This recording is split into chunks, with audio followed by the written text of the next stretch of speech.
All right, let me see here. Okay, there you can hear me now. Hey there, good morning, everybody.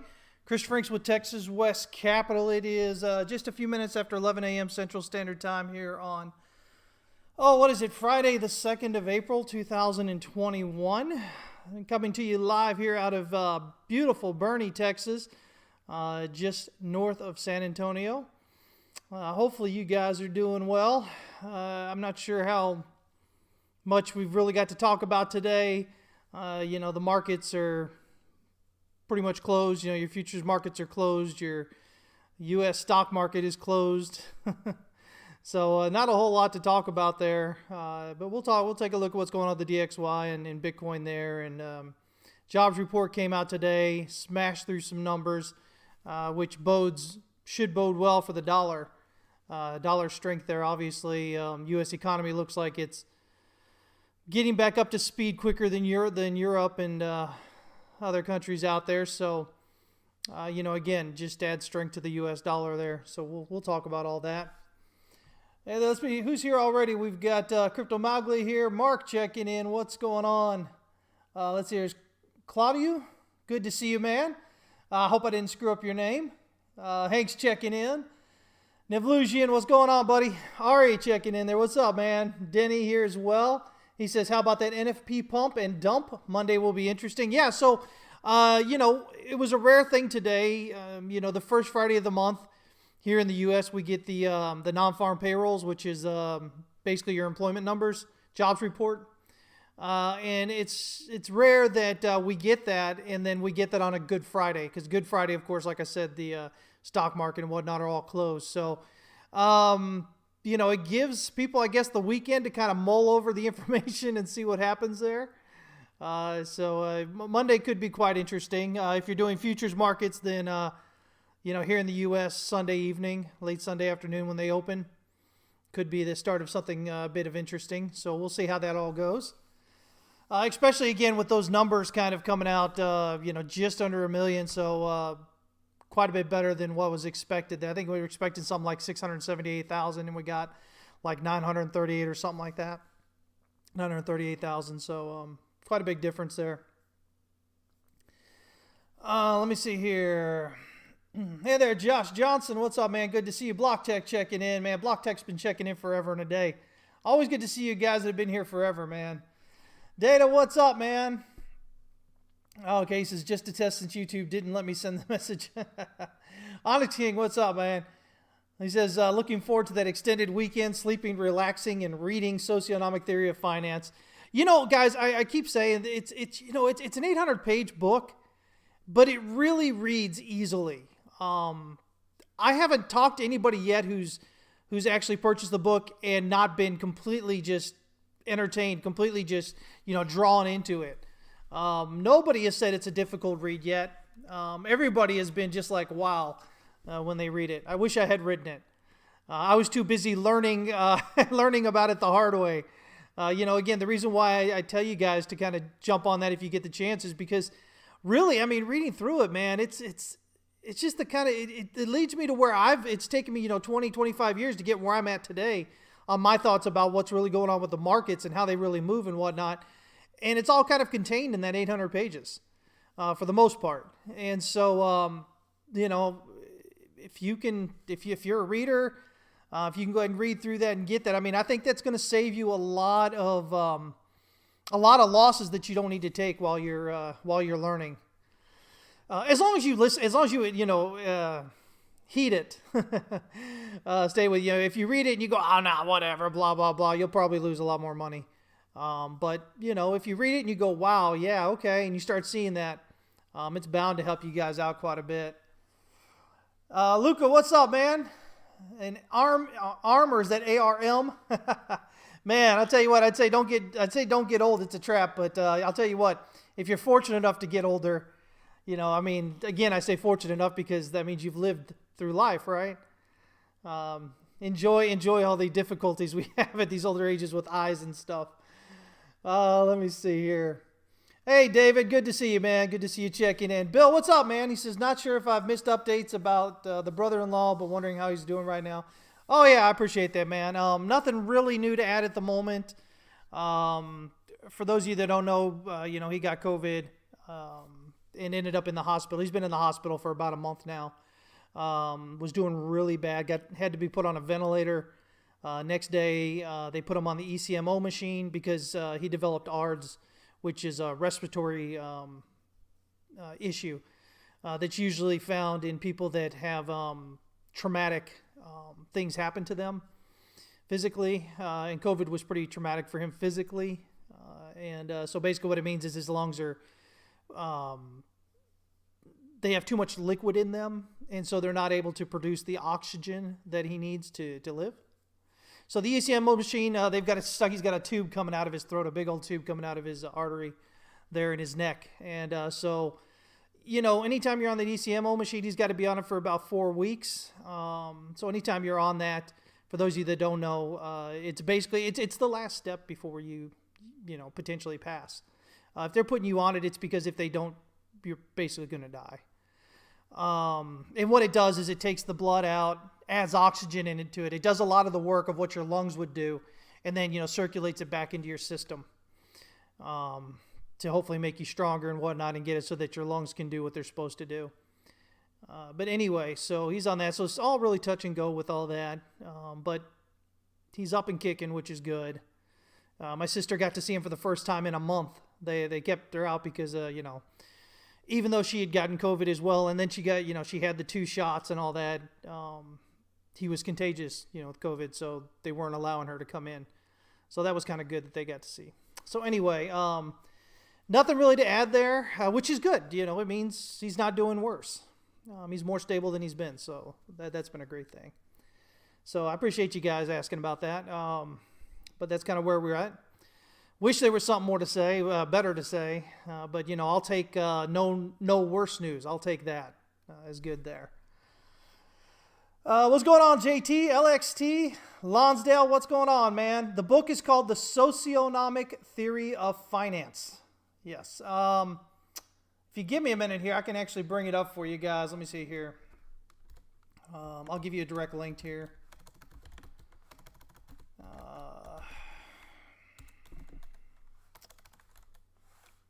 Let's see. And so it will be, let me pull it up here. Where is it? Oh, I know I've got it linked in here somewhere. Kind of make my screen a little bit bigger over here. Oh, there it is. All right. And so the direct link is right here. You get you right into Amazon right there. The guy who authored that is Robert Prechter. He was the guy that created the Elliott Wave Institute, or Elliott Wave International, sorry about that, which is also where you can get your certification for Elliott Wave analysis. And so he's the one that did that. He's also the co-author of, what is it called exactly? I don't want to give you like a half name here. Elliott Wave Principle. Yeah, okay. I always think it's a little bit something more to it. But this is the book I always say, when people want to learn about Elliott Wave and whatever, this is always the first book that I send them to get. The Elliott Wave Principle there, Key to Market Behavior. So he's a co-author of that with Frost, and then he authored and came up with the whole idea of socioeconomic theory. Which again, like I said, is basically what I've come to after about 20, 25 years of trading in multiple markets. So yeah, hopefully I can help you guys out. It's always about just kind of giving you all whatever we can, and especially if you're with us, we usually get access to some free information, some free content that a lot of other people don't get. So we're usually sharing that as well. Hey there, 51ETH. Good to see you, man. You said you're reading it as well. It's so damn good and interesting. Man, I love to hear that because it really is. It really is. It kind of takes you, I remember I told you guys when you first start trading, we all come in with basically the same mindset. We all kind of think the same things when we first come into trading, and we're all basically wrong. So this book actually gives you a lot of the correct way of understanding the way the market moves and whatnot. Because we kind of come in thinking things without actually thinking them through, without actually, having any kind of real basis for it other than somebody else said it somewhere else, or we think that's the way it should be, you know. But again, when it comes to trading, guys, in markets, it doesn't matter what you think it should be. It matters what it is. All right. So anyway, you can join us here at howtotradetowin.com. We'd love to have you there. Well over 70 hours now. One of these days I will update the entire site here. But well over 70 hours of educational video content there on Tier 3. Over 20 assets with daily intraday updates. We've added Great British Pound against the US dollar. We've added DOT. We've added ADA. We've added TLT, which is bonds, here recently. And we also do, we update the crypto indexes twice a week as well. Right now, I've been doing it on Wednesdays and Fridays. I think I'm going to change that to Tuesdays and Thursdays next week so we can get in there. But always looking to add more and whatnot. As a matter of fact, you know, in Tier 3, we do every week on Wednesdays, we do an hour-long live stream where we kind of look at all different tips and tricks and techniques to kind of get you trading before you really even know what you're doing, because they give you solid areas of support, you know, or solid ways, you know, system to say, okay, well, this is where I'm going to enter, this is where a stop loss is going to be, this is where my exit's going to be. And for the last about 6 weeks or so, we've really concentrated on Elliott Wave. And so I asked Tier 3 members yesterday what they would think about having, you know, once a week, a specific Elliott Wave live stream once a week for 30 minutes to an hour. And of course, you know, they were all about that. So we'll start that the next week or two. But that's in addition to the other stream that we do there for Tier 3. So, you know, people really starting to, you know, get interested in Elliott Wave, really kind of want to learn it correctly, want to learn, you know, maybe they've looked at it before and couldn't figure out why they were getting it wrong. So hopefully we'll help out with that. Let me see here. What's up, Telluride, man? Good to see you. Better late than never, man. Bill, thank you, sir. I appreciate you. Wazobia Dollars, what's up, buddy? Checking in from Nigeria, as always. Good to see you here.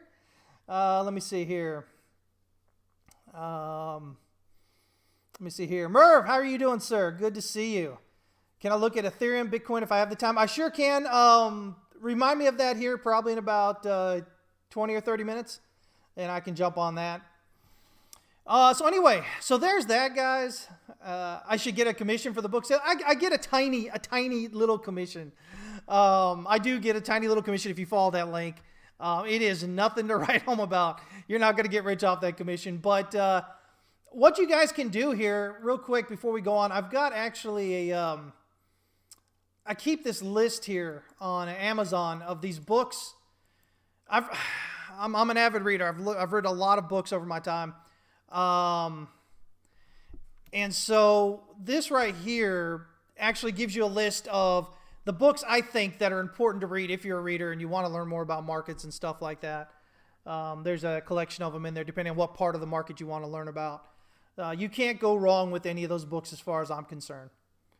So be sure to check that out. And so before we jump in here, guys, real quick, I said we get access to things that a lot of people don't.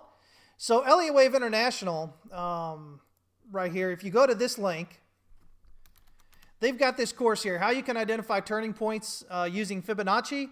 It's an on-demand course, which means you can access it as you want to access it. It's 4 hours and 16 minutes long. It's a very popular course with them. Normally, it's going to cost you $129. But you can use the code, I think, let me see here. Let me make sure I get that code right here. TXWC, yeah. So use code TXWC. And what you'll do is you'll be able to get that course for free, guys. So, you know, I would say jump on and do it. Because again, you'll get a, you know, it's just good free content, guys. Well, free for you if you use that code. But that code was given to us by their, by my contact over there. And so, of course, I want to share with you guys. But anyway, it should be a good course there. Check it out. 4 hours of free content, guys. Free, you know, free education there. Fibs, whether you use Elliott Wave or not, fibs are so important, guys. They really are. You know, and so it's just a great thing to kind of get a little bit better handle on using it, okay? The length of the course, it's just above. Let me see here. Yeah, it's posted just above that. I'm going to do this one more time here and see if I can get it. See if I can get it all together in one thing here. And then, oh, nope, dagnabbit. Can't do that. But, oh, man, and you tapped. I was trying to put them both together there, but you typed it before it. Anyway, so there you go, guys, all right? So there you go. Enjoy that, okay? But like I said, if you want to get into it more and you want to meet a really great group of people, man, we've got it going on here at howtotradetowin.com. We'd love to have you there, all right? So let's kind of see where we're at here now. Let me see. So this is Bitcoin, guys. There's a couple of possibilities of things that are going on here. So locally, excuse me, I'm looking at two possibilities here that I've talked about with Discord. One, I mean, they both start out with this 1, 2, and then, you know, and so when it gets to the 3 and the 4 here, they're a little bit different. The red count says wave 4 here is expanded flat. So ABC down, ABC up, and then what comes to 5 down for C, okay? With that right there, if this red count is correct, then price will not go above 61,544 here on Kraken. Because if it goes above that, it'll make wave 3 the shortest of waves 1, 3, and 5. And that's not allowed. So if the red count is correct, price should reverse prior to 61,544. Now, there's this blue count here, and this blue count kind of says, okay, so in here we go 1, 2, 3, 4, and then maybe a 1, 2, 3, 4, and a 5. So, you know, here instead of an ABC, maybe it's a 1, 2, 3, 4, 5 kind of thing going there, right? I'm sorry. It would be an ABC there. This would be the 5 here. So, you know, it's always harder to tell when you've got this strong pop up immediately or a strong drop down. But, you know, you get your 1, 2, and then a 3, 4, and a 5 somewhere in there. But this blue count would suggest that you've got 3 up here, and then you have a triangle. You would have A down, B up, C, D, and E. And then this advance above wave D here would kind of signal, okay, the triangle's complete. And we're headed up to a pattern target up here of about, right up there around 60,900, right around that area. Now, you know, and that's based off the height here of this large wave A here. That's what it is, based on that wave A, and you put it right there at the wave E finish, and it goes up there. Now, here's the thing. Coming off of what would be wave E here, we've got what appears to be a 1, 2, 3, 4. And we've got price here, 4, kind of bouncing right above where 1 ended, which is okay. It's not into it. It's right there above it.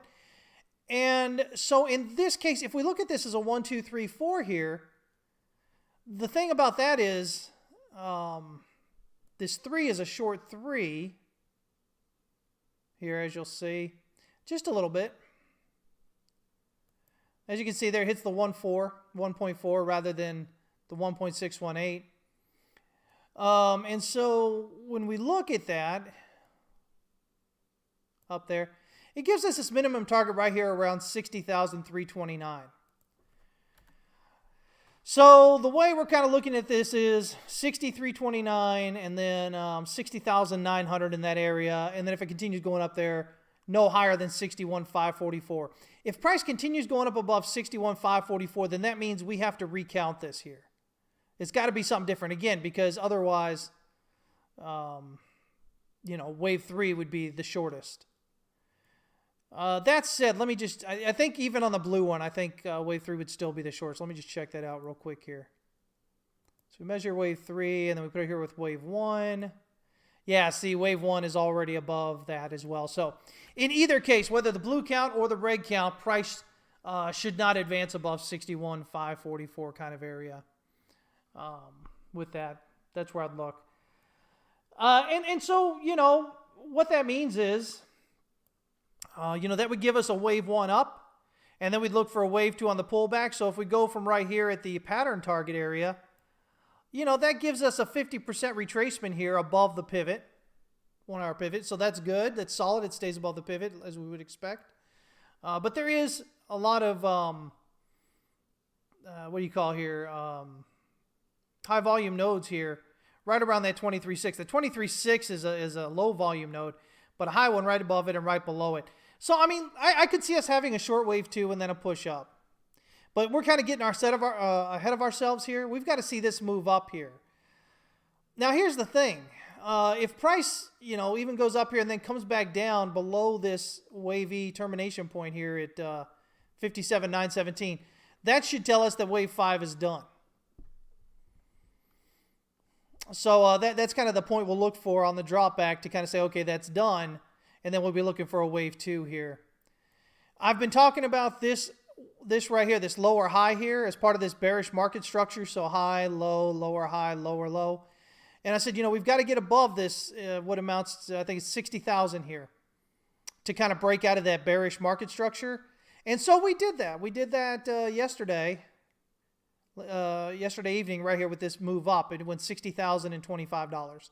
So $25 above it. So technically we've broken out of that bearish market structure, but that doesn't mean it has to reverse and head down that it has to continue up. But it does mean that, again, when you're looking for what do we do, how do we decide if we're making progress in one direction or the other? Well, that move up through that bearish market structure, all of a sudden we don't, at this point we had a high, a low, a lower high, and a lower low, but now we can't have another lower high. Now we've got, from this point, we've got a higher high here. So that's a bullish thing that you want to look at there. Let me see here.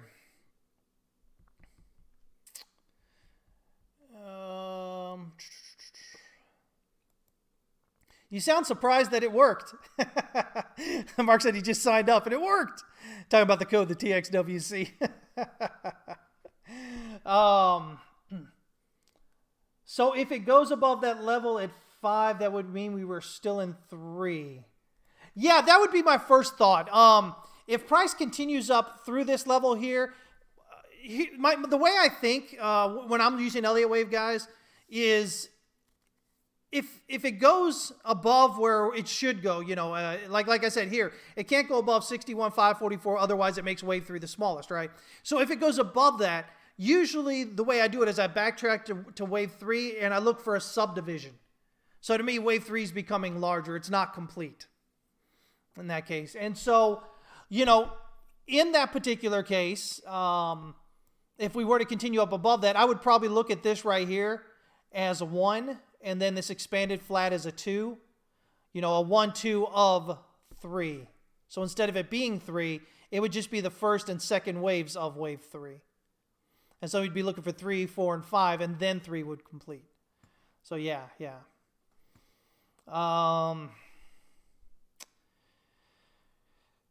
Ultimately, guys, though, at the end of the day, again, it all depends on what time frames you're doing here. I try to cover, shorter time frames and longer time frames because I have so many different types of traders, that follow along. But ultimately, in either case, what you're looking for is a breakout above this all-time high here at 61,724 and 60 cents on Kraken, or whatever it is on your exchange. You're looking for a break above that to go really, okay, we may, be headed up higher here. Now, we can look at this descending channel here. And again, I didn't like the dip down below here, and then it dipped down below again, but it held right there. So I'm like, okay, maybe it's working as support here. So your pattern target based on the height of this is actually $8,499 above that point of breakout. So on Kraken, that gives you a pattern target of about $65,989. All right, so ultimately we've kind of got that pattern target to potentially hit. Now remember, pattern targets aren't guaranteed, guys. As a matter of fact, no targets are ever really guaranteed. They are, especially pattern targets, they're more often than not going to be hit. More often than not, they're going to be hit.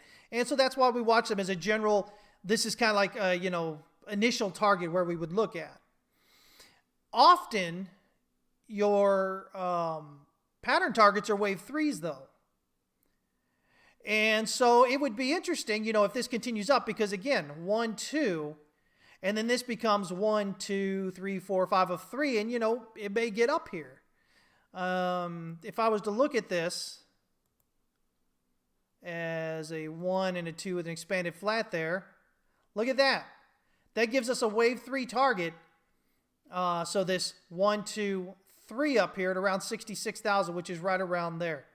So all of a sudden now we've got this count that would pop in here and go, okay, there's your 1, there's your 2, there's your 3 up here, and then you'll have your 4 and your 5. Let me see here. I'm just going to change it to something huge here so it's really easy to see. Change that color on there to, I don't know, green work all right? Yeah, is there darker green maybe? Yeah. So this would be, your 1, 2, and this is all wave 3 developing right to up here. And so interestingly enough, if that were to happen, you would have your 4 down here potentially at the 38.2 around 60,000, 60,050. And then that would give you then a wave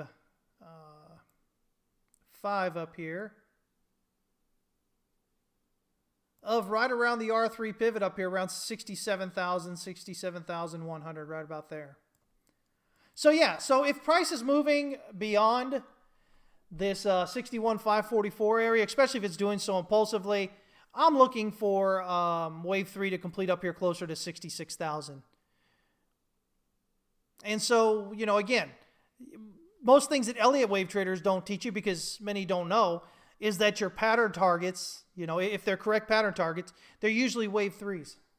Not all the time, but I don't know. If I had to guess, it's probably 75, 80% of the time, maybe more. So anytime I have a pattern target, I usually look at that as a potential wave 3 in there as well. So, and at that point, these 5 waves up, is this, does this end wave 5 of a large 3? So then we have a large 4 on the pullback and 5 still to go. Is it wave 5 of 5? We'll figure it out.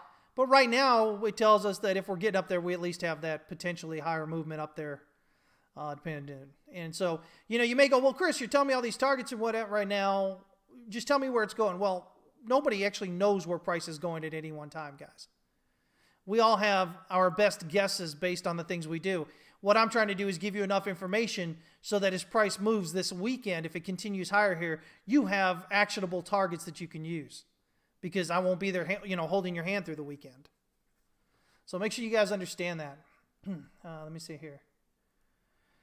Let's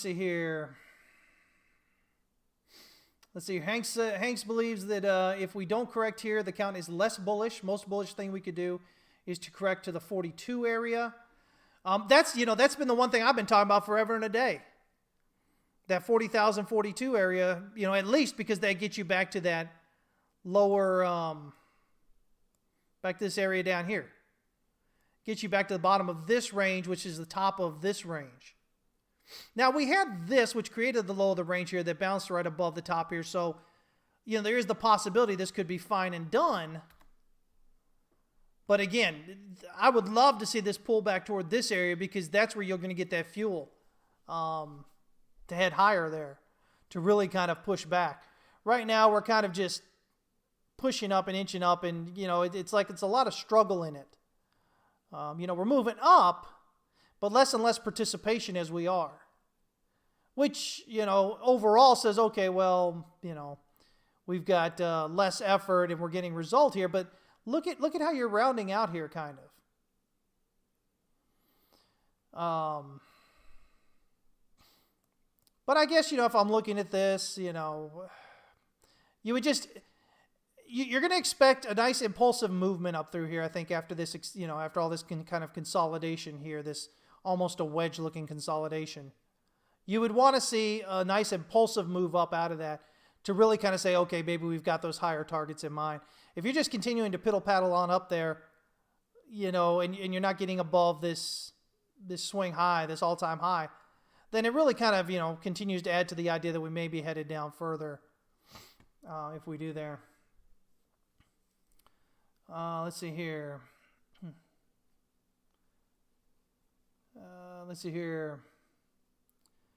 William, I guess you're going to have to grow up, man. Honestly, it's silliness like that that shows me that you really have no clue what you're doing in the markets. We kind of look at it. Larger term targets are always much more difficult, to really ascertain logically. You have to see that as price moves, that it's really kind of building up with it, that it's doing the things it needs to do to continue higher here. Now, just because I say everyone is calling for 70K, which means it probably won't happen, even going to the target I just mentioned there is not, what is up here? It's not quite 70K. It's still less. So, there's that. But, this is only if it goes up there. Meanwhile, we're really looking for this here. And even completing this here doesn't mean it's going to continue going up. But see, this kind of nonsense that William's embarrassing himself by putting out here like this is exactly the kind of thing I'm trying to keep y'all from doing. Stop acting like fools. Absolutely nobody knows what price is going to do. Everybody hopes Bitcoin is going to do these great things. I hope Bitcoin's going to do these great things. But at the end of the day, I'm a trader, man. And, I'm going to trade whatever it's doing, whether it's going up or down. Yes, we have longer term targets, potential targets. But anytime you've got a target, price has to follow through.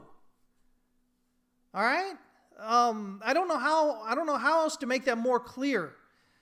But a lot of times people are new traders and they come in and they act stupid like that. And, I apologize, guys. I don't mean to get, too into it with William here. But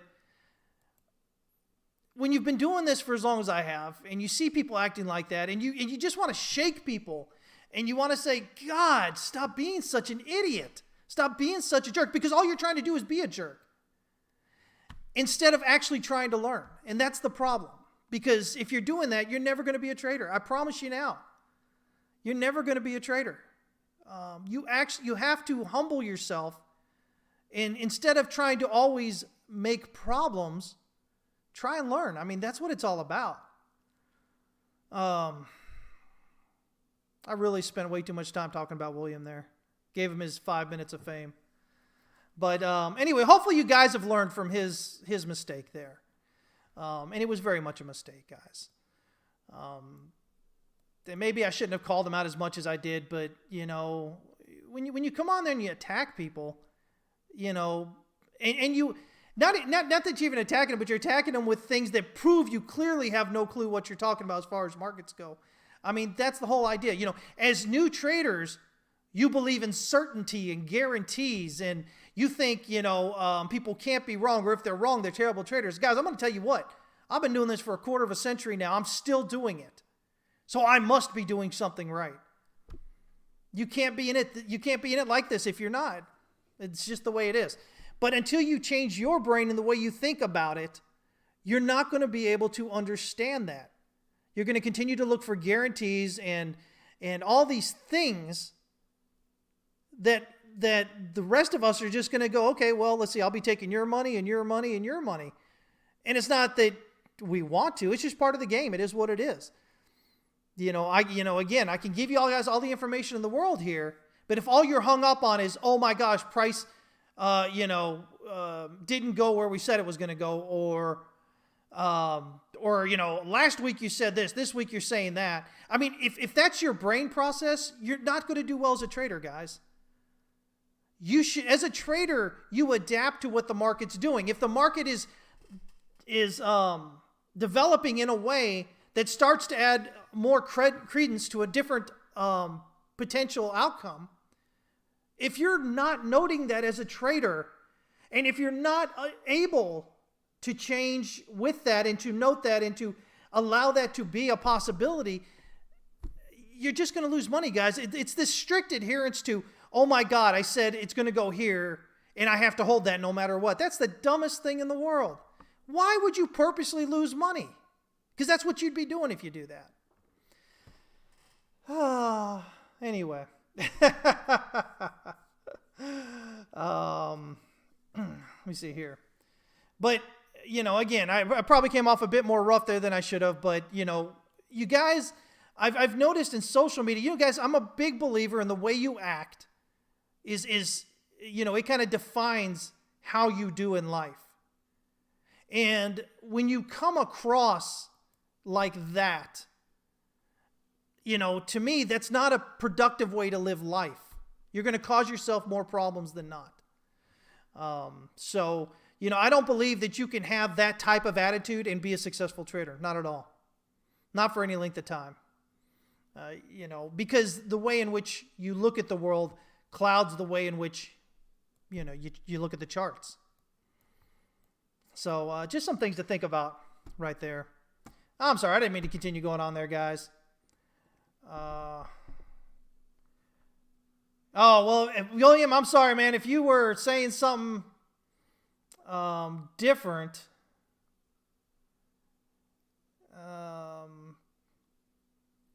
okay, William, you know what, man? My apologies. It looks like you've got another comment there. Guys, it's so hard to read things online, man. William, my apologies if you said that. But, if you didn't mean that the way it came out, the way I took it, I do apologize. But, I do stand by, guys, what I said as far as how you approach things out there and whatnot. God, man, online makes it so difficult to kind of understand people if they're using sarcasm or anything like that. It becomes difficult. So, again, William, I do apologize if you meant that not as I took it there. I am only human. I do make mistakes, guys, sadly. It is what it is. How do you calculate the pattern target? Yeah, so it depends on what pattern target you looking for. If it's a channel here, and this is important if you're using log, which I'm pretty much always on log, okay?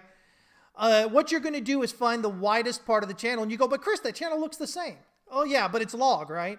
So if you go here, from this first swing low, the channel there, you get, this $8,500 target, right?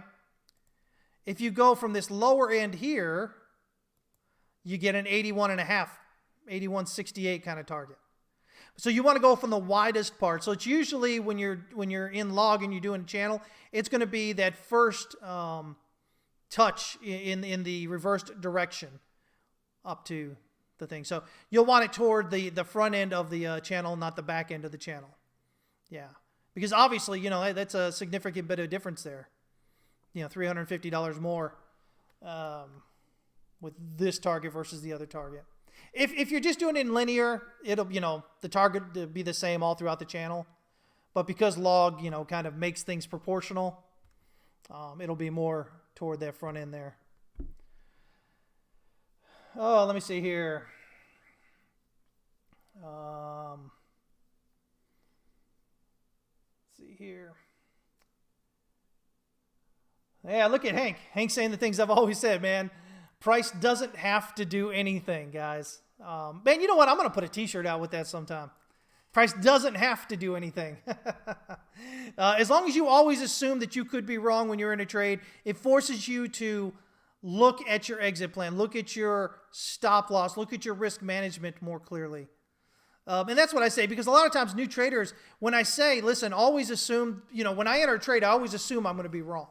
And they say, well, how do you make money then if you have no belief in what you're doing? Well, no, I have belief in it, but I always assume that I am not omnipotent. I don't know everything. And so I'm probably going to be wrong more times than I'm going to be right. And what that does is that forces me to take risk management seriously and to apply it correctly and consistently with my trade. And so if you're not doing that, guys, if you're always just entering thinking, yeah, it's got to do what you're going to do, if you haven't learned it yet, you're probably going to learn it pretty soon that isn't the way it usually happens, and you end up losing many more times than you win.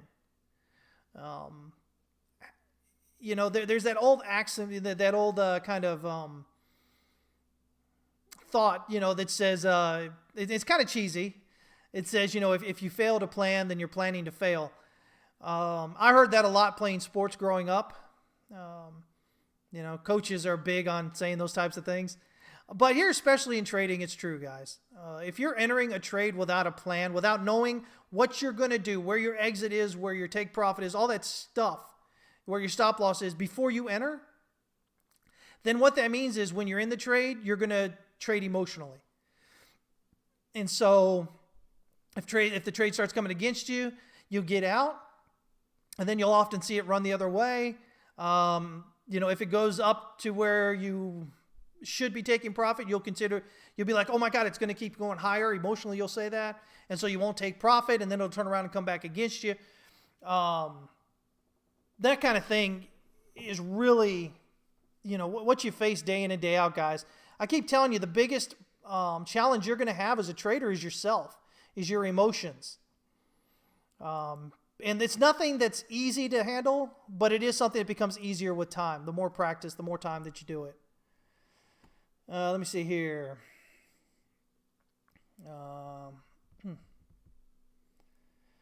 Let me see here.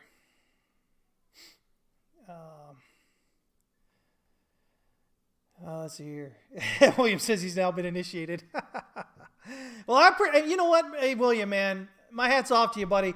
I appreciate you, taking it in stride and whatever, and understanding where I was coming from, with the message delay and everything, and trying to understand and whatever. So, a lot of times people will get that, and then they'll be butthurt because, I went off on a rant, and, it is what it is, guys. We're only human, right? I do what I can to try and be better every day, but at the end of the day, I'm just a man, right? So I appreciate you, buddy. Dominicus, what's going on, man? You'll see me you'll see me make a mistake in interpretation of somebody's message there. Let me see here. Has anyone ever moved coins from Coinbase to Femix? Can't seem to find any info on it. What is it that you're having an issue with? All you have to do is add your Femix wallet address to the recipient address when you try and send the Bitcoin. So yeah. Mr. No-Go, glad you're learning so much, man. That's the goal of what we do here. Really, it is. Merv, you're very welcome. Tell your riders suggest not sending coin from exchange to exchange, putting your personal wallet in between them. So yeah, there's that. And put that next to the "Don't Be Liquidity" T-shirt. The what I said earlier. You know what, guys? I've been talking about it a while. I'm gonna put some content. I'm gonna put some stuff out there. If you guys want to buy it or not, you can do it. T-shirts, stuff like that. We've got a new logo design coming out, whatever, and I'm actually going to release that on some polo shirts and whatnot. Really just so I can buy them for myself and have them here, but I'll pop it up there so you guys can, buy it if you ever want to as well. By the way, guys, hey, listen, I've got a new project I'm working on as well that hopefully I'll be launching here in the next month or two. So be watching out for that. It'll have a lot more to do with macroeconomics, socioeconomic theory, quantitative cycles, things like that. More so than just, charts of coins or whatever. So if you really want to get more of a background in what's going on and what's, again, we've had this talk a while now about inflation versus deflation or whatever. And, all the inflationistas out there are, scared that everything's going to inflate. And yet we've put all this money into thing. And the only thing that's inflated are assets, really. Basically it's the idea that the wealthy are getting wealthier. It's creating an income gap, or not creating, it's already there, but it's expanding that income gap because the people who are benefiting from this are the ones that already own the assets. They're getting price appreciation on the assets. And so, there's just a whole bunch in there. But anyway, I'm going to kind of get that going, and hopefully you guys will enjoy that a lot. We'll have some things we're going to launch with that as well. So yeah. You really excited for it, Crypto Mowgli? Good, man. I'm excited to do it. I like talking about the bigger picture a lot of times and helping people understand what may or may not be going on. But, at the end of the day, guys, listen, here's the thing about macroeconomics. Nobody knows for sure what the results of this intervention in the economic system is going to be. Not even the Fed. And again, I've pointed this out before, for 20 years prior, they were running under Bernanke's idea of that interest rates, if you've got these record low, below 6% on employment or whatever, that interest rates should be rising, right? And we found out through the end of, through into 2020 there, even now, but as everything inflated there into 2020, interest rates were almost zero, right? They were right there at a quarter, right? 0.25%. And so that completely knocked that whole thinking on its head. And so now the Fed has kind of started looking at other ideas. So now it's the idea of we're going to mess with the yield curve rather than with the interest rates. And so, they have their best guesses on what these things may do. But they don't know for sure. Just like, I've got my best guesses in the way that I understand things through my life on what may happen. And it doesn't necessarily gel really with a lot of what the Fed says, which is why, I look at the idea of deflation incoming. If you look at the way, the Fed has to say things. It has to get you to believe what it's saying. So you go out there and in this case, spend money, take out new loans, expand credit so those things can happen that they're saying are happening. If you're not doing that, it doesn't do anything for it, right? But there's so many little bits of movement in there that, again, when you talk about inflation, everybody goes, oh, but look at the stock market. Look how it's going. Yeah, well, we're talking about asset inflation. We're not talking about everything else. And they say, oh, but look at, the government uses CPI and, to measure its inflation, but they don't add in oil and, stuff like that. How can you do that and say it's, inflation, measure and whatever? It's all clearly spelled out in the way they do it, guys. They're trying to keep some consistency. And yes, so that CPI, those things that go into that CPI do change over time. The way that they're looking at that as far as their inflation measures. But you just have to understand what they're doing and why they're doing it. And it doesn't matter whether you agree with them or not as far as is there inflation, isn't there inflation or whatever. What you have to understand, especially if you're in the markets, is that the government is going to do what it thinks. It doesn't matter what's really going on. So you have to listen to the government. You have to listen to the Fed. Because the Fed's going to say, listen, this is our view. And they're going to do what they're going to do based on their view. This is such an important thing that most people don't get. They're like, oh, but the Fed, again, talking about CPI and inflation. Oh, there's inflation there. The Fed's such it is and whatever, blah, blah, blah. But if you don't understand that they're going to do what they're going to do based on what they think, rather than based on what you think it should be, you're going to find yourself losing a lot of money in the markets. But this goes with anything, and this even goes with life, guys. We have the way we believe that things should happen in life. But as long as we continue to fight against the way that they're really happening, we're going to continue to be frustrated, depressed, all these things that don't make for good trading or even for good living.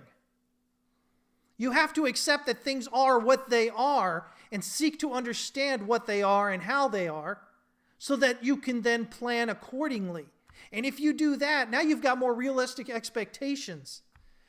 And if you have more realistic expectations, that means you're more likely to be right down the road than wrong, which means less depressiveness, less, we get depressive when we say, man, well, it should be this way. And then it isn't. And we're upset about that. And that depressiveness doesn't do well, whether you're working, whether you're starting a business, whether you're trading, whether you're just trying to live life with a family, man. Your expectations are not correct. They're not based on what's actually going on. They're based on what you wish they would be. And that's always going to leave you a lot worse off, guys. And so, like I said, again, the way you look at life, the way you do things normally transitions into the way you look at the charts. I'm such a strong believer of that. Let me kind of catch up with you guys here. Let me see here. Deflationists are so 1930s. Deflationistas. So Powell, he says things like transitory and whatnot. you have to understand, again, what I just said about the Fed, they do things based on what they believe, the way they're reading the what's going on, right? But beyond that, they can't actually do anything to make the markets change other than to say things. And so I've said it before, the Fed's mouth is its biggest asset, the biggest thing it has. That's really the only thing it has. And so you have to buy into what they're saying. Because if you don't, then they're just speaking hot air. So Powell goes to using words like transitory. In other words, because they have a little bit more vagueness to them. They're not very definitive. And so that allows his language to be assumed to be one thing, but with his fallback where he could say, well, that isn't what I meant. I said this, and that isn't what that means. So yeah, he's got to be very careful in what he says and the exact words he uses, because people will dissect the things he says, and they will dissect it down to a pinpoint. So if you can use more vague words that seem to have more, more definitive meaning, then you get the best of both worlds. You get people to believe it means this, and if they believe that and then they do what you need them to do, it becomes self-fulfilling, right? But if they don't buy into it and things don't happen like you need it to happen, then you can come back and say, well, when I said that word, this is what I meant. That wasn't what I meant. So yeah. Hey, have a great weekend, Crypto Mowgli. Lamb, I appreciate you, buddy. So yeah, when you're looking at that, see here, you hear mentions of the government being unable to pay back debt with rates going up. Well, no, not our government, not the U.S. government. U.S. government's going to be fine. What happens is, here's the big deal. If the debt that you have becomes more expensive to service, that means you have to spend more money to pay back that debt, right? So you're paying debt with more expensive dollars, basically. And if you're paying debt with more expensive dollars, with more dollars, it costs more to do it. Then what that means is you have less money, available to do expansion and all these other things you need to do to keep your company growing. So more money paying debt means less money to expand. And that's the big deal with bonds and whatnot that's going on. And with the dollar rising. As the dollar becomes more expensive, you're now paying for, the only way that debt works, guys, we are, make no doubt about it, we are in a debt-based economy. Most of the world is. Probably all of it is. And so what that means is the government necessarily needs inflation to continue to rise. Not too much, but it has to continue to rise. So that way you are paying off today's debt with tomorrow's dollars, which should be cheaper dollars, right? Because of inflation. If you have to pay for debt with more expensive dollars, that's not good. That means you have less and less money to do those other things that you need to do. So yeah, and when it comes to language, yeah, I'm going to tell you guys right now, a really interesting subset of politics and even economics or whatever is policy speak. Looking at the way in which things are said, looking at how the words are used to convey whatever's trying to be said. And especially when it comes to the federal bank, the Federal Reserve, that's a definitive big thing there. Because, again, they can't directly go out there and manipulate the economy. They manipulate it through their words. And as long as you believe what they're saying, that should translate into you doing what they need you to do to get where they need to get. And right now they need, what they say, they need, some inflation, right? So the only way you get to inflate is through bank, loan creation. Banks have to loan more. That's where it gets into your hands. The Fed's money doesn't get into your hands. It gets into primary dealer hands. Primary dealer then takes that money, buys treasuries. So the money just basically comes from the Fed, goes to the primary dealers, gets turned around and goes back into the, into the Treasury there, the money doesn't actually come out and circulate with the economy. But when the banks are loaning to you as a private individual or as a company or whatever, now you've got money actually entering the economy. That's why I keep telling you guys, it doesn't matter how much money is printed by the Fed. Is that money actually making its way out into the public? And a lot of what they print goes into their reserve so that the banks can reference that as loan reserves so that they can create more loans. But again, that's two things that have to happen. One, the banks have to create more loans. And then two, you have to want to come and get those loans. The banks can want to create all the loans they want, but if you're not willing to go out there and take up those loans, there's a breakdown. So it's 2 points of breakdown, getting to that monetary expansion here in the economy. The banks have to do it first, and they can want to do it all they want, but if you as an individual or company are not taking out loans, then again, it doesn't do anything, right? So, yeah. I know you gave us a reading list, but is there any particular reading on what you are speaking about now? Let me see here. What do I have here? Specifically, just looking at my stuff. I've got to update this list. I haven't updated in a while.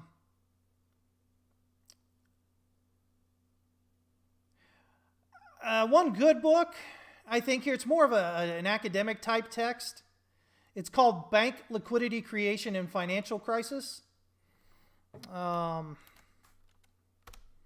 You can look at that one. Let me see here.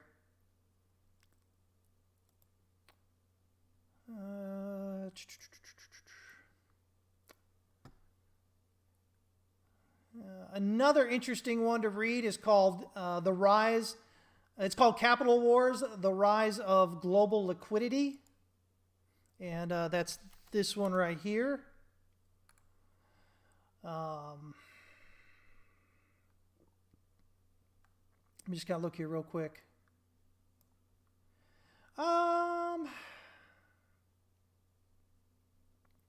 think those are the two big ones I have at the moment there. Like I said, I've got to come up here and still update this thing. I haven't done it in a while, but those would be two good things to kind of start looking at it.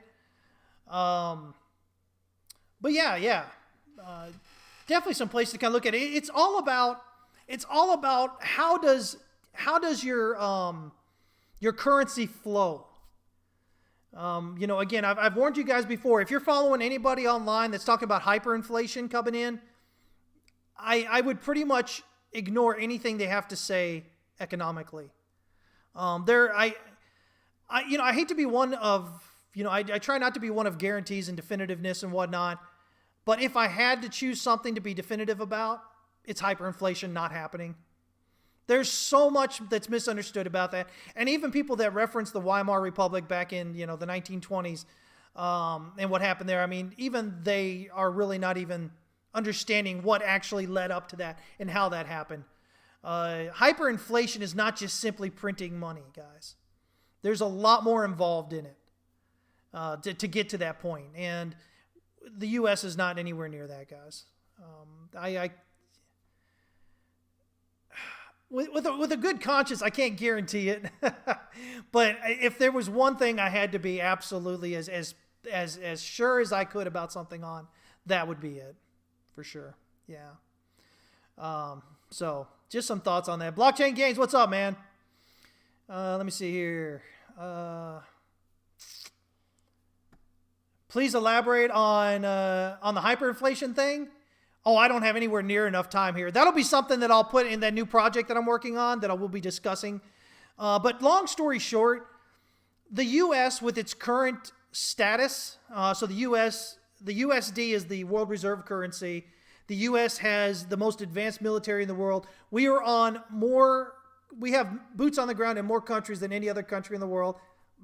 Pretty much all the recognized countries, 191 or whatever they're recognizing these days.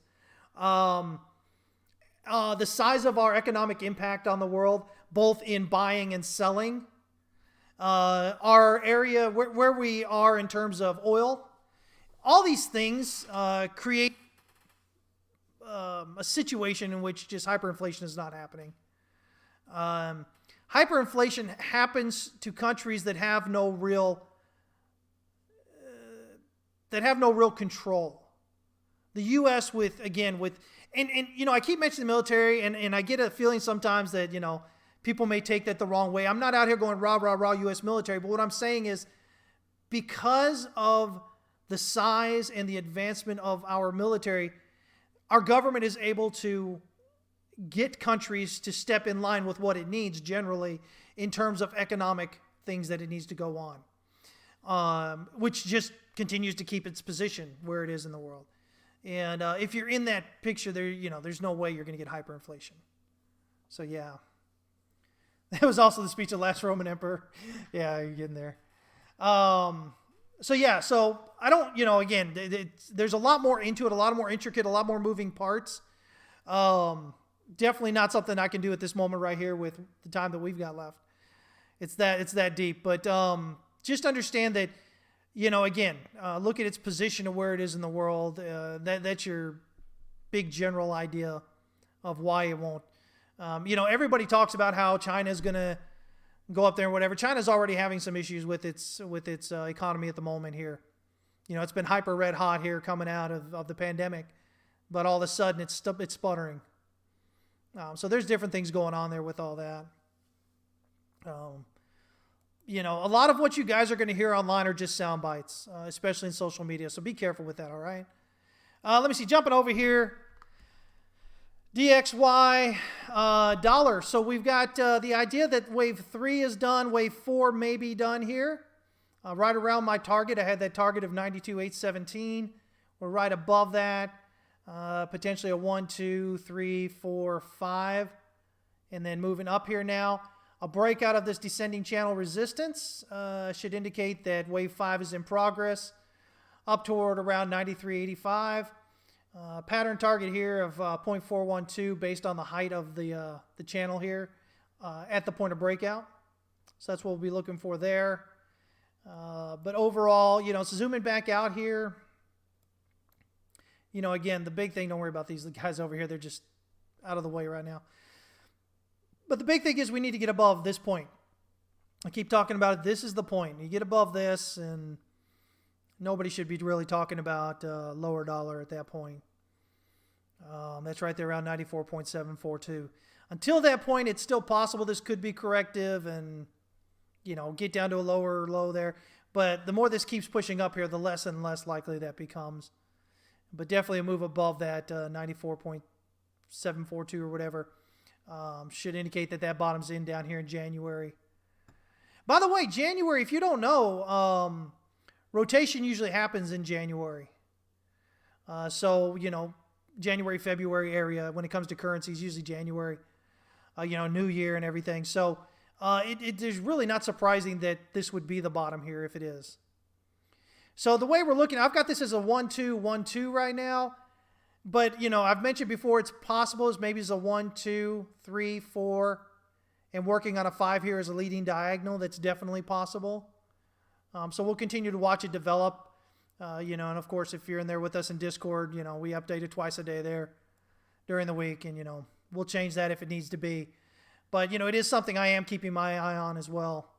So maybe like, an ABC is 1, 2, ABC is a 3, 4, and then maybe an ABC is a 5 coming up there. If that's the case, let me see here.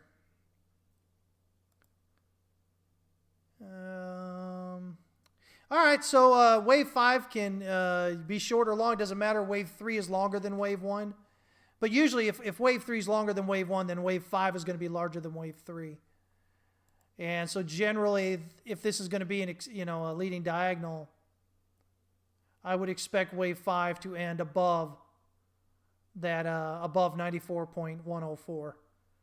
Because at 94.104, wave 5 would be equal to wave 1, or wave 3. So just something to think about there.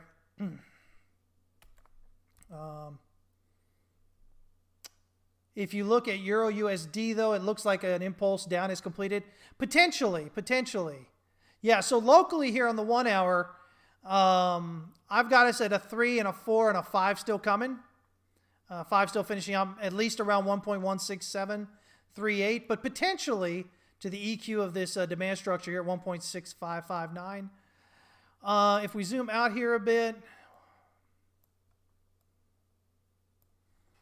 I assume, Hank, that you're looking at maybe like a 1, 2, 3, 4, 5 or something maybe. But again, you know, with me here, I've got this other possible blue count, which I'm not really looking at the moment here. But I've got this kind of doing a 1, 2, 3, 4, 5.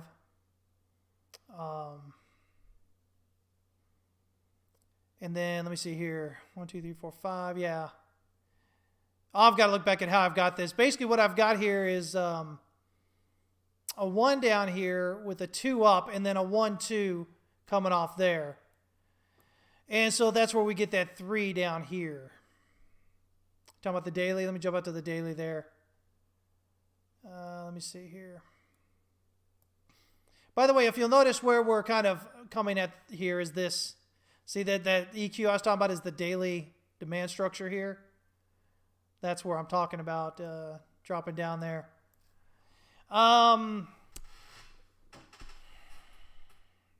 So we can look, let's see right here. We can get a 1, 2 off here. But see, here's where I look here. If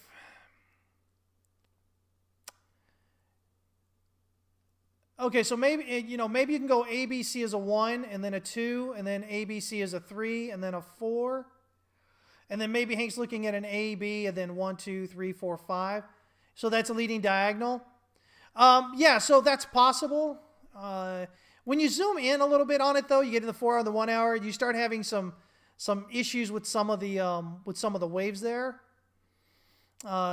which is why I'm not necessarily thinking that may be it. But also, here's the other thing. When you do, so like if you're getting a reversal here, your first wave down generally terminates where your previous wave of the larger degree started. So if this is wave 5 going up here, then we expect wave 1 on the wave down to end right around this area. So could be done there, could be a little bit lower. We're watching for some confirmation on what's going on at the moment to get that down there. Yeah. Sometimes you sit there yelling at the screen for me to read your next post. Oh, you're reading that as it counts as the WXY. So ABC is W, ABC is X, and then you're skipping this right here and going ABC is Y. Yeah, but again, when you're zooming in, this right here becomes significant. When it's coming down in there. So it leads your count a little bit differently if we look at that there. But there's a couple of possibilities this comes out. And so if this is looking as a leading diagonal here, then definitely this could be a leading diagonal in finishing up or have finished where it's at. Now, you know, one of the things is, sure, I could definitely see this as possibly a bottom, because it hit this, you know, remember this is the daily demand structure here. So it hit that right here and bounced right off the top of that. Fresh demand hitting that, bouncing out of that. So what we're watching for right here, guys, and what you need to watch for is, does price drop below this swing low over here? Because right now, you know, it looks like it could be an ABC. That's what we've got it as, or actually a WXY. So if it drops below wave X here at 1.17127, then that would lock this in as done. And if it is, then that's only 3 up. And that's corrective. So we've got 5 from the top here coming down, at least. So yeah. So there are some possibilities here. We're definitely not guaranteeing that you know, the bottom isn't in yet. Like I said, I'm trading it right now. While Bitcoin's been going sideways, I made a few trades there, but most of my trades here over the last kind of few weeks have really been shorting and longing some bounces, but the Euro USD, the Euro against the USD, and longing the dollar against the yen. Those have been great moves. Right now, I'm short from 1.17654. So just a little bit above where we're at here. So we'll see what happens with this. We'll see if we can get that reversal and that rollover lower. This right here was when the NFP numbers were released. 15-minute, if you want to be bullish, it looks like it's trying to find support here on the pivot. But this right here is not very bullish at all. All this overlapping small candles. That's usually indicative of correction rather than impulsiveness. Because you have that and you have volume dropping off. So again, usually those say that it's corrective, but you know, it could be leading up to an expansion and a push up. So we'll just have to see how that plays out there. Let me see here. But definitely, you know, some definitiveness down would definitely help it out. Like I said, a drop here below wave X is what we really need to see. If you get that drop below wave X, you should be looking for a lower low in 5 waves. And so if it's in 5 waves, then this right here is a 1-2. Right here. And so if this is a 1-2, then generally we should look for wave 3 here around 1.17242, and then 5 down here just below wave X at 1.17098. But this right here would of course suggest that there is interior movement here, right? So you get a 1-2 and then a 1-2 here. So that's going to extend your wave 3. Let me see here. Let me see here. So 1, 2. Yeah, there we go. And so that means your wave 3, your 1, 2, 3 would actually probably be closer to 1.16987. Because again, you go 1, 2, 1, 2 here. But then you've got this one right here. And if this is a 1 and then an A, B, C working on finishing a 2 here, then even this wave 3 won't end here at 1.16987. That'll end even further down, depending on where this ends here, maybe like right about there. But this would end then here at 1.172.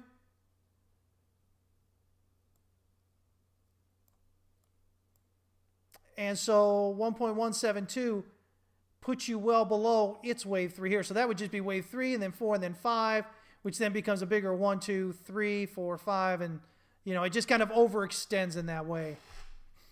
So, yeah, just what we're looking at there. Let's see here. I measured one wrongly. I don't think so. That would be 1 here and that would be 2. Unless you're looking at maybe some kind of expanded flat or something. I look at this. I mean, looking at it right here, I would look at 1, 2, 3, 4, and then 1, 2, 3, 4, 5, and then up.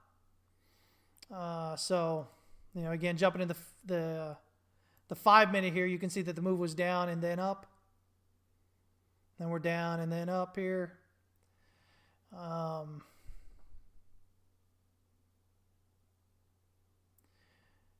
Yeah, there's a couple of different ways that could potentially be counted there, but right now we're kind of looking at it for further downside there, so we'll see. Oh, I put the extension tool wrong? It happens. It happens at times. What's interesting to note is the drop, though, this morning did hit the EQ here of the ascending channel. See, here's the other thing we're looking at. We've got this, this base channel here, and so it moved out, kind of just stuck on top, and then dropped on, hit the EQ, bounced up a little bit. And so right now we're finding resistance right here at this previous support area. So a rejection around this area should send it down below the, you know, the EQ here to the channel support. That would be the next target. Breakdown of that channel support, your next target is the wave X over here. Breakdown of that should then have you down, going lower there. So yeah. Great British Pound, I heard somebody say. By the way, we cover the Great British Pound. I think I told you that at the cable a couple of times a day now as well for tier 3. Let's see here. get everything loaded up. Where are my tools? Where is my stuff? Am I looking at the wrong one? Doggone it. You know what? I'm going to just pull it right from Discord here. Where are we at here? God dog it, seriously? Oh, there we are. Let's see here.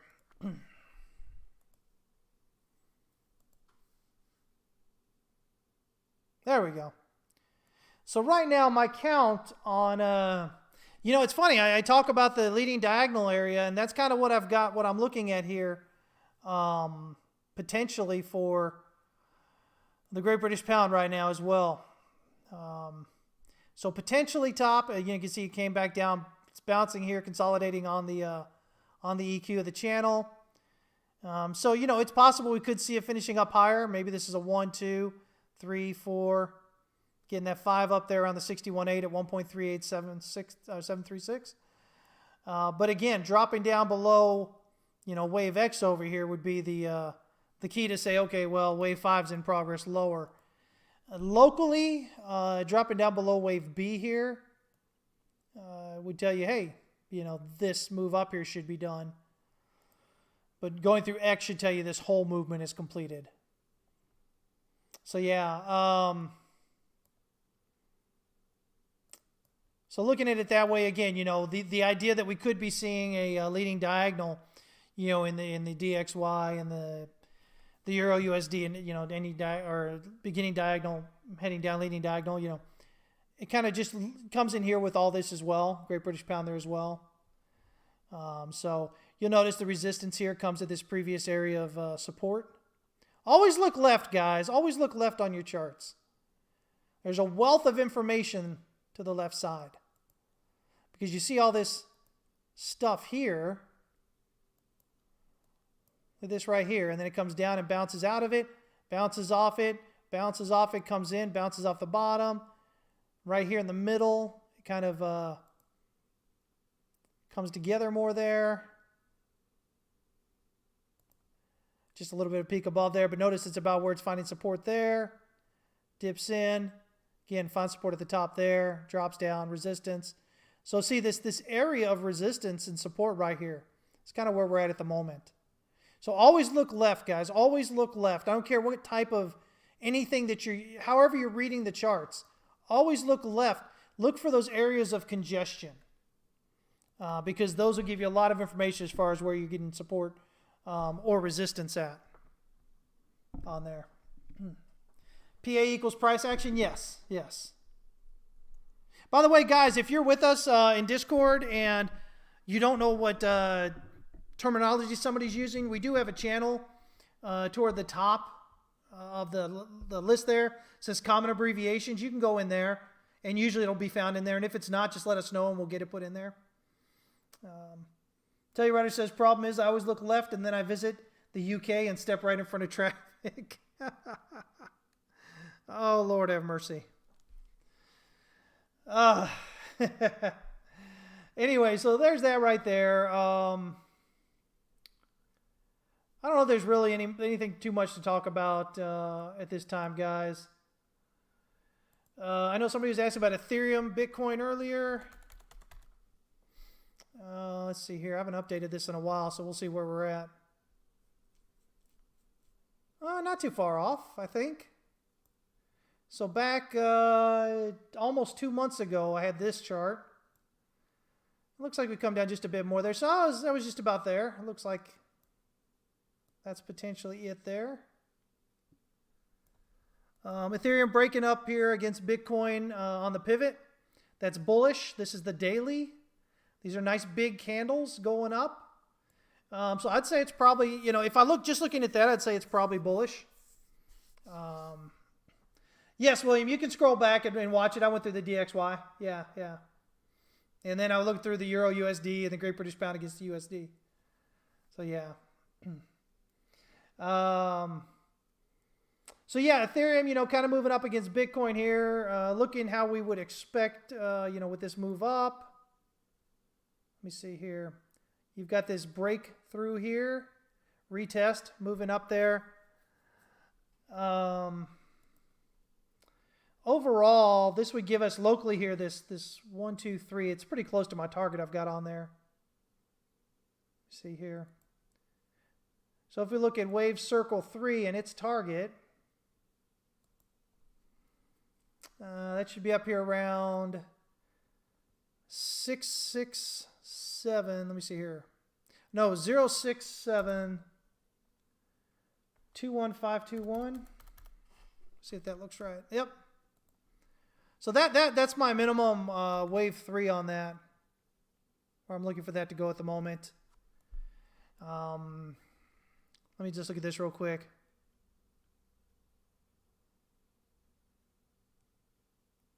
So I think we've probably got this AB down here now with that extra bit of movement. 1, 2, 3, 4, 5. Yeah, we're probably looking at that. So you need to move at least above this this swing high right here.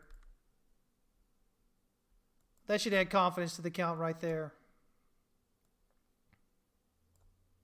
That's 03527,654. That's R1 pivot on the daily, just below that. Potential double bottom here as well, pattern. So if you move above that and continue going up on that, you know, that holds, you'd have a pattern target here of right around 04119,579. So the R3 pivot.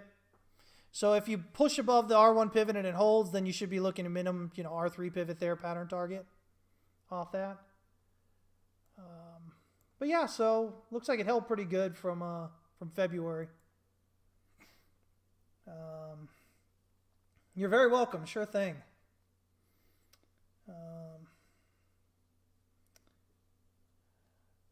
BNB USDT. Let me see here.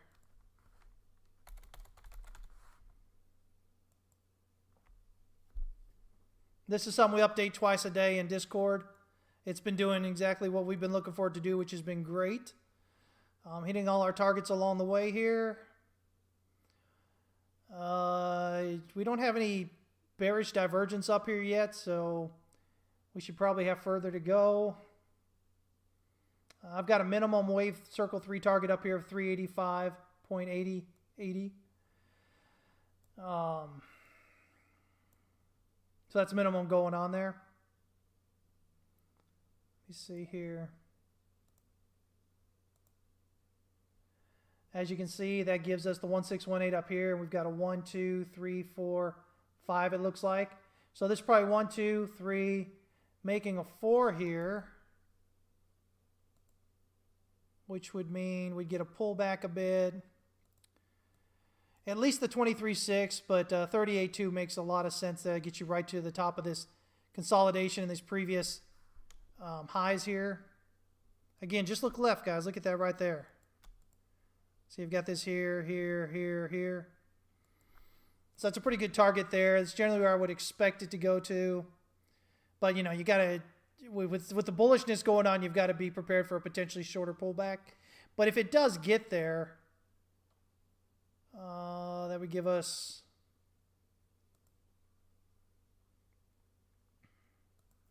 at least 375,614 based on that.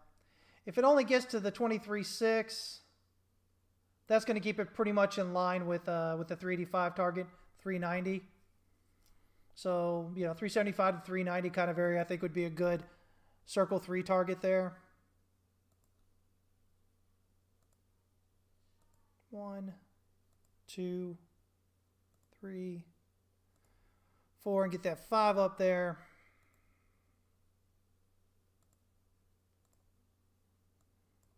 So yeah, still pretty much in line with that that kind of target area up there as we continue to watch it play through there.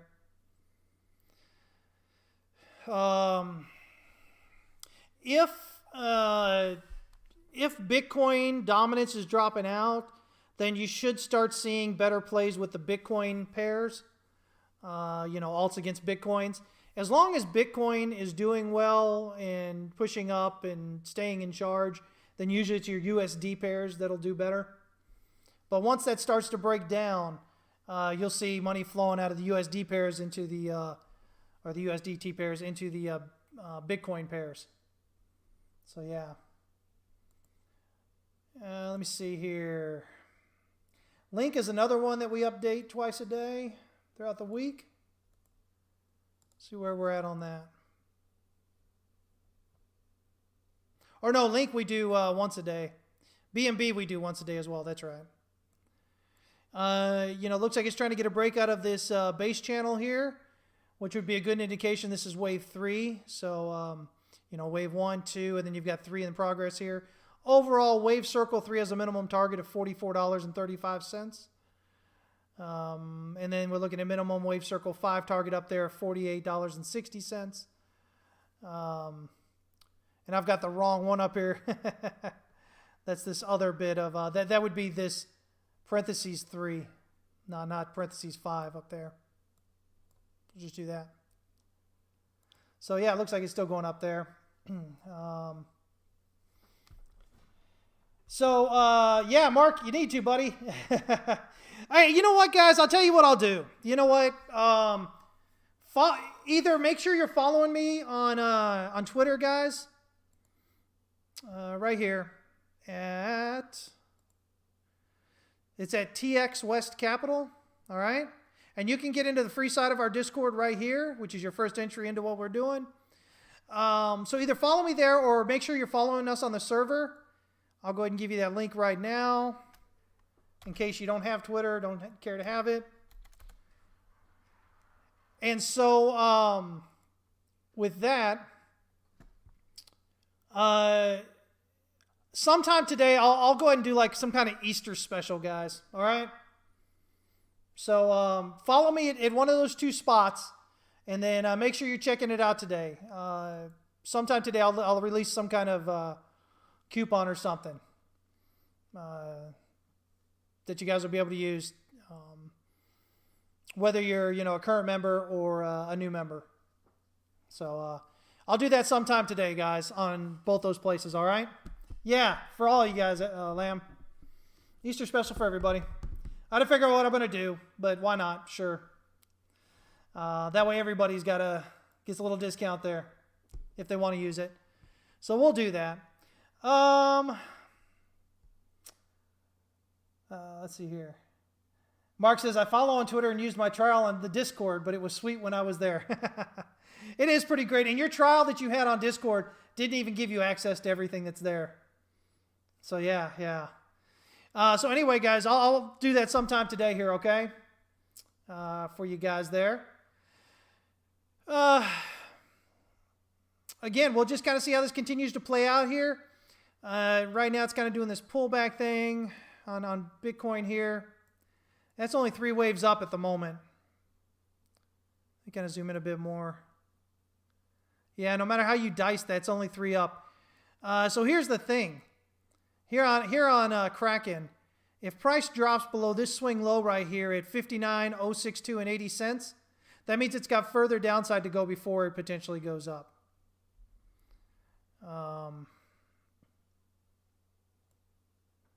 Yeah. I don't like how weak it's looking at the moment here. But we'll see what goes on there. I think it's still got to go up, or it's still going to go up. Even on 15-minute, we're getting into oversold here and trying to curl up here a bit.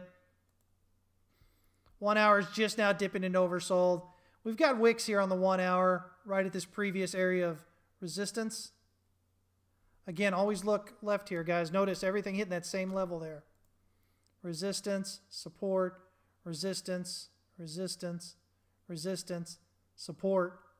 So as long as we can stay above that swing low, we'll look and see if we can't get a bigger move up. Might be some sort of leading diagonal playing out or something. All right. Oh, no, you could definitely handle Tier 3. Tier 3 is where you get all the stuff.